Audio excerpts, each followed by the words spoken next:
Hello, everybody. Welcome back. You are listening to Unlearn with Bianca, a podcast where we talk about all things self healing, personal growth, the mind body connection, relationships, and more. Hello, friends. Another week has passed. Thank you for taking time out of your precious day to be tuning in with me. And welcome to all of the new followers who come on the back of my episode I put out last week with Freya. So many people messaged me after that. So many people took hope and inspiration from it. So I just want to say shout out to Freya. Thank you so much for sharing your story, for inspiring others. Yeah, it's just the power of sharing our story and actually sharing with others what is possible. It can never be underestimated. So I have an exciting announcement to share with you all. Round 2 of Self-Source, which is my group coaching for women, is now open and we are starting in a month's time. This is a group coaching program that I ran last year for the women who really wanted to build the relationship they have with themselves. And I know through my own experience, through watching others go through this process, when we have tools to feel safety within our nervous system, when we have tools to connect into our body somatically, we have strategies to retrain our thoughts and to let go of limiting stories and limiting beliefs, and we take steps to start making choices in alignment with our value systems and our desires, I can tell you that this completely shifts the way you show up. It has such a positive impact on your mental and physical health. So Self-Sourced will be running for 12 consecutive weeks. There have been some small changes to the format after the first round, and I have intentionally made these changes to allow for more integration, more connection. The ladies from the last round really loved the practices to connect them into their body, so I've added more of that. For the first 3 weeks, we're going to be focusing on the nervous system and creating safety in the body. Then there will be a break, a connection call, and breath work. We'll have a special guest doing breath work. For the next 3 weeks after that, we'll be focusing more on the mindset and stories, and I'll be bringing in some more of my NLP knowledge and techniques there. Then we'll have another break for more connection, a Q&A call, and breath work. This is an optional session. And then finally, in the last 3 weeks, we'll be really stepping into energy. So balancing masculine and feminine energy, connecting with your desires and your yes, and working to get a picture of your future self. And if you're sitting there thinking, would this benefit me? I will share with you the profile of the person I have created Self-Sourced for, because it was me. So first thing, you will feel stuck in your head. You will feel stuck in a cycle of perfectionism, overthinking, constantly striving, but feeling unfulfilled because you are sourcing validation from outside of you. So you might feel out of touch with your body because when we're in our head so much, we're operating from that place, we become out of touch with our body and its signals.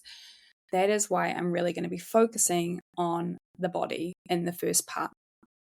You might also find yourself looking for assurance outside of you, looking for people to validate you. You get that sense of validation through work, through relationships, through beauty standards, other people's opinions.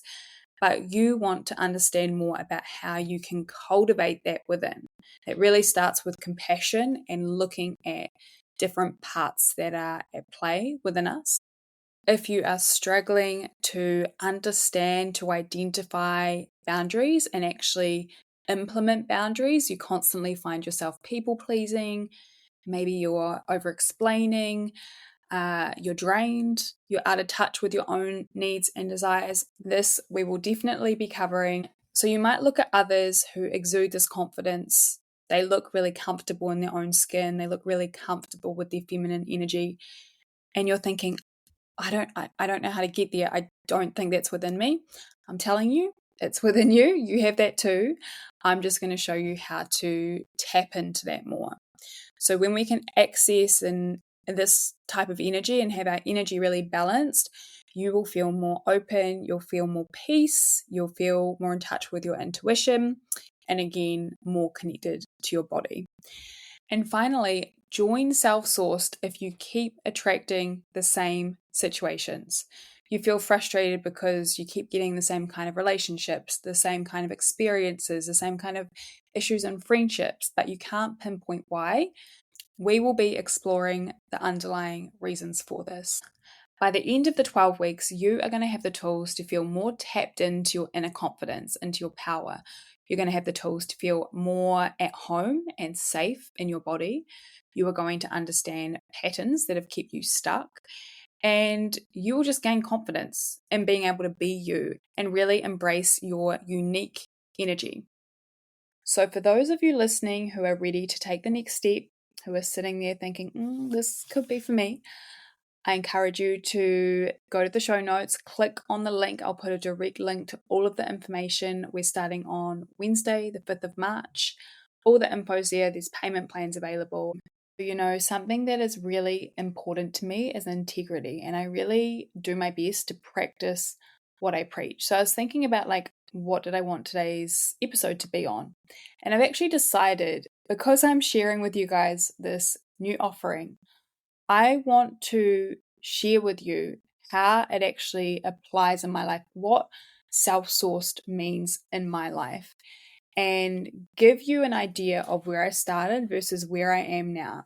Because self-sourced, to me, the reason why I came up with the name self-sourced is it means that you have learned and you are continually learning to go within before relying on external things, whether that be validation, whether that be safety externally. So it means that you're coming into yourself first. For the rest of this episode, I'm going to share a little bit more about how I have become more self-sourced through reconnecting with my body, through having more awareness around my nervous system states, through the brain retraining, and just realizations that I've had along the way. So it will be a bit of a chit chat. You will take something. It will be more relevant to women. Let's get into it. The first example of how I have become more self-sourced is by having my non-negotiable routines. This is because I understand the power of routine and ritual and looking after ourselves, especially in the morning, for me personally, because routines really help me ground in and create this safety at the start of my day. You are less likely to look outside of yourself for stability if you are consistently building it internally at the start of your day. So I will be teaching a lot more about routines and how we can build really nourishing routines for our nervous system in self-sourced. My non-negotiables are always lemon water, gratitude, some vagal toning practices. So I do some self-massage, and I either do 5 minutes of journaling or visualizing. So this can actually look really short. This can be like 10 minutes, even less than that if you don't have the time. But they are my non-negotiables. It's not about doing this out of a place of productivity, but it's really about supporting myself to have the best setup for the day. And one thing that I've really learned, and those who came to my Nervous System 101 for females last week, you will have understood that I was talking about the cycles that women go through and during the month and just different hormonal changes and that kind of thing. So I also think it's really important that we develop a level of flexibility to our routines. Some are going to be shorter, some are going to be longer, but you can have your 1 or 2 non-negotiables that you really start your day with. There is so much power in that, and that really helps me become self-sourced. The second thing I want to talk on, something that has really helped me grow into being more self-sourced, is building this capacity and this resilience in my nervous system so that I'm comfortable with space. When we are stuck in a fight or flight response, we're moving through the day really quickly, we're reacting, we're responding, our stress response is on. It's like we're running from a tiger day in, day out. Our nervous system is so activated, we are so busy that there is no space to process and let feelings in. to even think about anything because your clear thinking is not prioritized in that moment anyway. But when we are really in this place of activation constantly, having space, it feels quite foreign. So over time, after doing a lot of switching nervous system states, a lot of brain retraining, a lot of polyvagal exercises, I have built the capacity to be comfortable with space. And it's from this place that I think we make those choices that are really aligned, those choices that are really thought through, those conscious choices and decisions. So being able to be present with yourself, learning how to do that is the best gift you can give yourself. We can actually inquire about what we're feeling, what we're thinking, what we're experiencing without this pressure to like jump in and fill a void or jump in and rush and fix things. This is why when I'm talking about building safety, whether it be through our breath, through connecting to our body, through our self-talk, like a combination of things, we can really slow down and be present. And it's just so important. So when I was thinking about an example to give you guys about how far I've come in this area, I had a few things in mind. I'm a lot better at being by myself and seeing that as an opportunity. And I am a lot better at taking micro moments to rest from somebody who thought that I constantly had to be moving and keeping up. And, that scarcity mindset was so prevalent for such a big part of my life. So a lot of unlearning in that area. But a really clear example for me is, this is like an interesting one, purposely choosing to be single, mainly through grief, and like it has turned into a few years, but for a good chunk of my post-grief journey, so I could give myself time and space to heal and contemplate about what I want rather than filling the gaps, rather than connecting out of pain. I have chosen to face parts of myself and really take the time to connect to this new version of myself, because that's what it feels like a whole new identity, what I want from life, what I want from the next person that comes into my life, and take time to just focus on other things. And there's no judgment from me, because I totally understand, some experiences are really useful when we're going through difficult periods.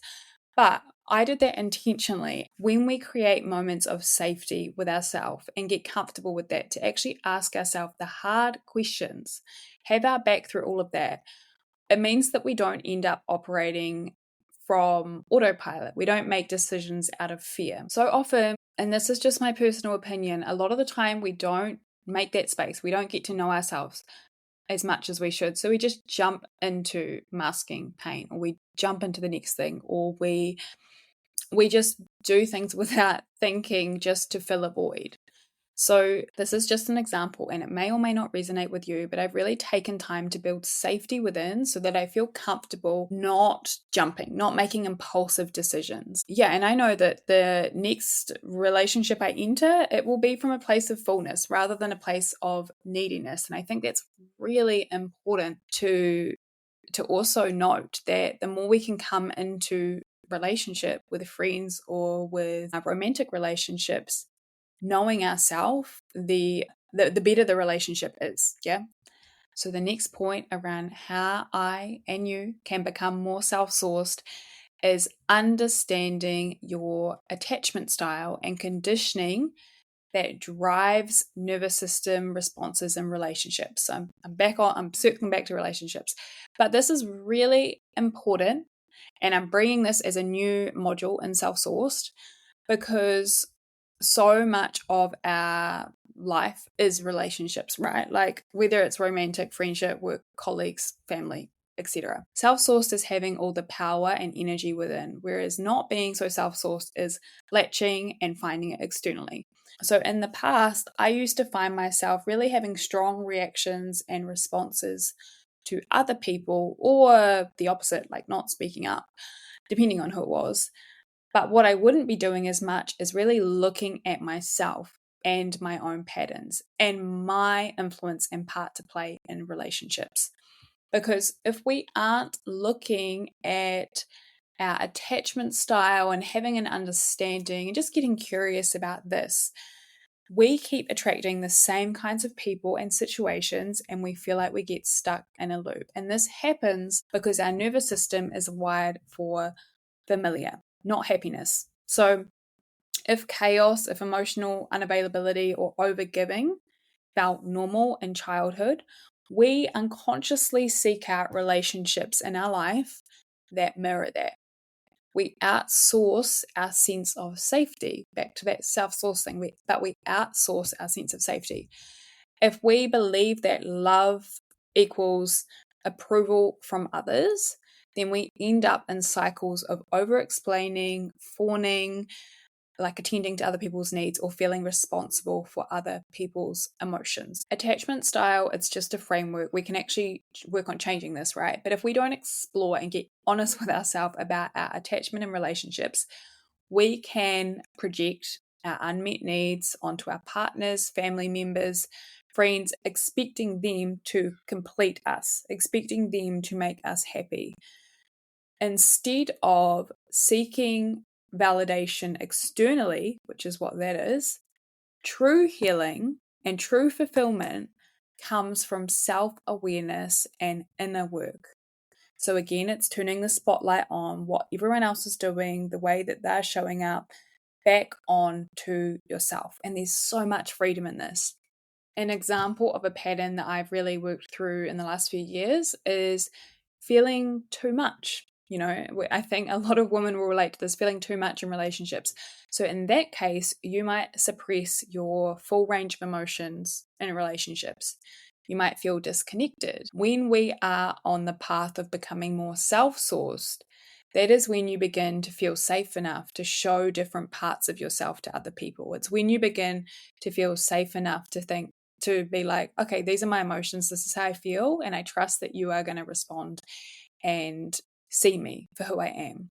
Just an example, really, but I haven't actually explained what attachment styles are. There's 4 different attachment styles. Again, it's just a framework. I'm not going to go into it too much, but yeah, if you're interested in what I'm talking on, you can look up a book called Attached. It's a really good book, but we will be covering this in the next round of self-sourced as well. And the next way I have become more self-sourced along my journey is becoming the main character of my life. Shout out to Jackie Siv, who I went to this wellbeing talk in Tauranga last weekend, and Jackie did this amazing inspirational talk on taking radical responsibility of your life, and she used the term main character, and I loved it. It really stuck with me. Becoming the main character of your life. Now, if I'd heard this a few years ago, I would have really cringed and I would have felt very uncomfortable with saying this. There is a shift when you decide to become the main character of your life. There is a shift from being at the mercy of other people's expectations of you to becoming the main character of your own story. And that is very transformative. So you start to realize, or I have started to realize, that everybody outside of me is like a consultant, essentially, offering their advice, offering their opinions, which can be really important. But ultimately, I am the one, or if you're resonating, you are the one who makes the end decisions about your life. I first had this massive wake up call when I got my health back after chronic pain, when I had been outsourcing, again, that word sourcing, outsourcing my power to people, to doctors, to specialists who I just assumed knew better than me because that was their job, that was their title, that's what I've been taught. And then I realized, oh, actually, I have a lot of power within to change different things, but no one had taught me that. So I think we've got to get past this conditioning as women that becoming the main character in your life is selfish, is something that you shouldn't be doing. And I want to go back to Jackie because she really inspired me. She is a mother who has gone through so much in the last year, and she still puts herself at the center. And I think that is beautiful, and it's a testament. And I can only speak from a place of where I've been before, but hearing her story and how she views and chooses to see herself and place herself in her life, it was incredible. So I have also been on that journey of really being solid in it is okay to be the main character in my life. It is okay to put myself first and use other people's opinions and advice as feedback. Use it as like bouncing off, clarifying for me what the best option is. In the past, and I know so many of you will relate to this, I really struggled to trust my own decisions. Every time I was faced with a choice, whether it be about my career, my relationships, personal growth, I would ask everybody else about their opinion. And it, it would make me even more confused. I'd look at what everyone else was doing and I would seek reassurance from family, from friends, through scrolling through social media for the right answer. And it wasn't until my mum passed away, she was like the main person I'd bounce off. So when that was no longer there as an option, it was very confronting. And I was forced to really learn ways to seek guidance from myself, to really, again, create that safety, to listen to my intuition and listen to the nudges from within. And there is a physiological element to this as well, because if your nervous system has been stuck in a dysregulated state, in that fight, flight, fawn, freeze response, your body may crave external certainty to feel safe. So, seeking advice from others becomes this way to manage your anxiety rather than an act of genuine curiosity of what other people have to say. And just to speak on this a little bit more, someone actually asked me the other day, a client asked me, like, where does this actually come from? Why can I not trust myself?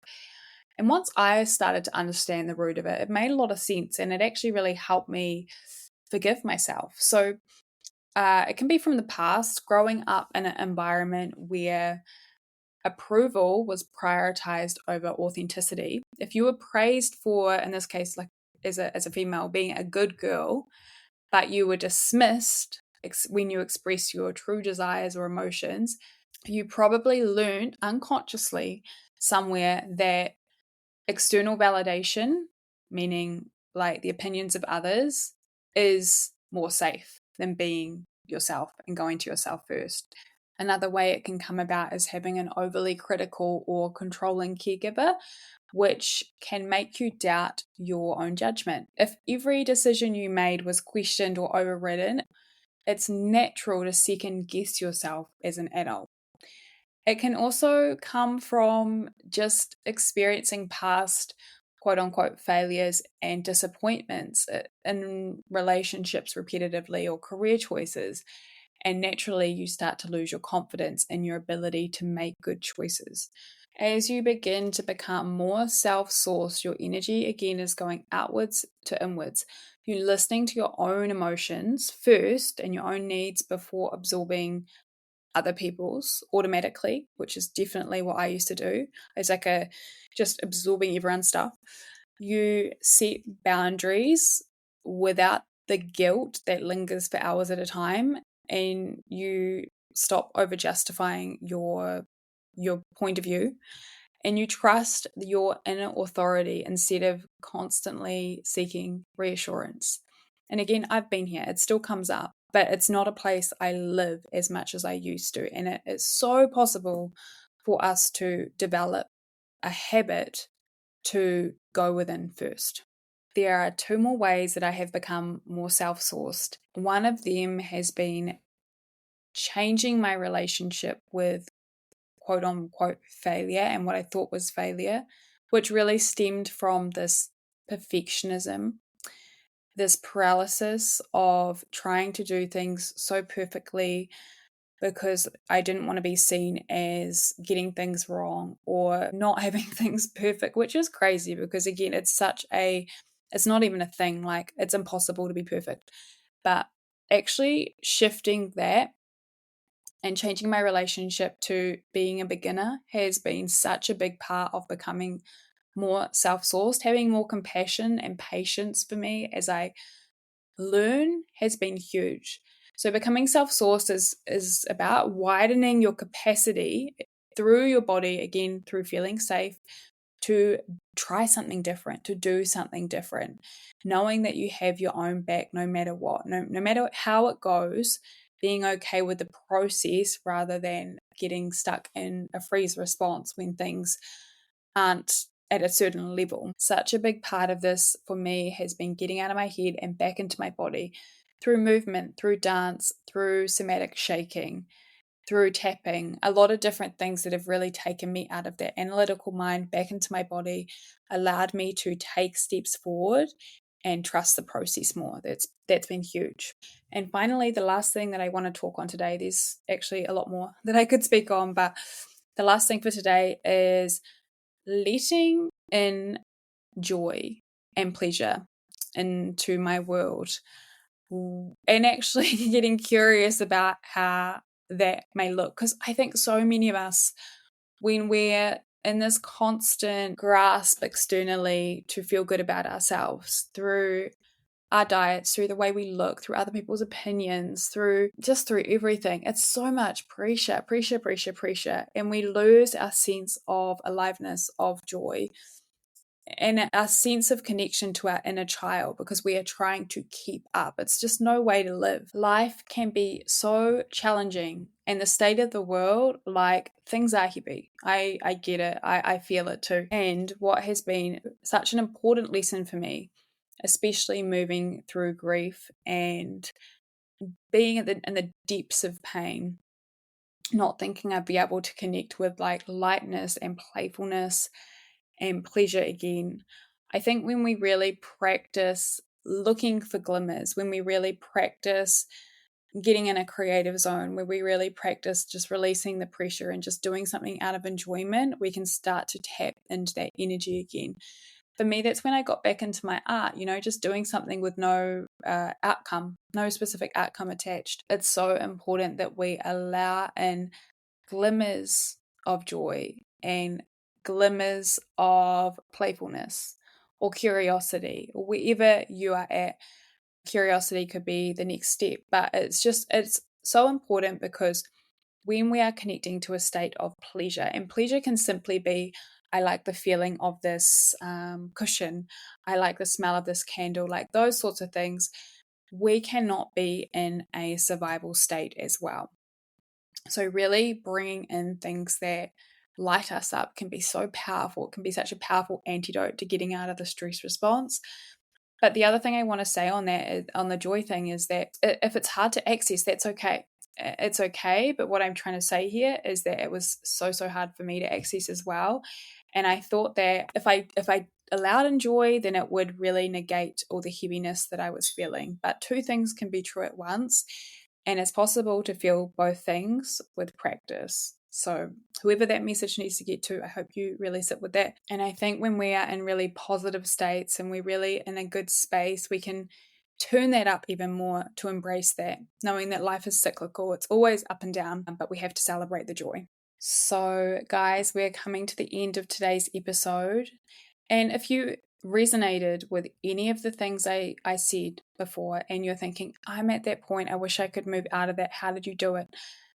Come and have a look at Self-Sourced. Click on the link, follow the link, fill out a form. I'll get back to you. We can find out whether this will be suited for you. I would love to have you there. For those who came to my Nervous System 101 workshop, I really spoke on some distinct differences in the female nervous system, and I've taken a lot of the science into this next round of Self-Sourced. I want to also highlight the importance, especially for women, to have oxytocin. Oxytocin comes through connection, and having a group of like-minded people go through the same experience with you to be seen and supported, I think it's such a powerful way to look at ourselves and feel safe to do so. If you have any questions from today's episode, you're welcome to message me on Instagram or email, which I'll leave below. If you're not already following this podcast, please follow so you can keep up to date with the next episodes. I hope everybody has an enjoyable rest of the week. It is Waitangi Day here in New Zealand, a public holiday for those who are not listening from New Zealand, and it has been beautiful outside. So I'm going to go make the most of it. Have a beautiful week, and I will see you guys on the next episode.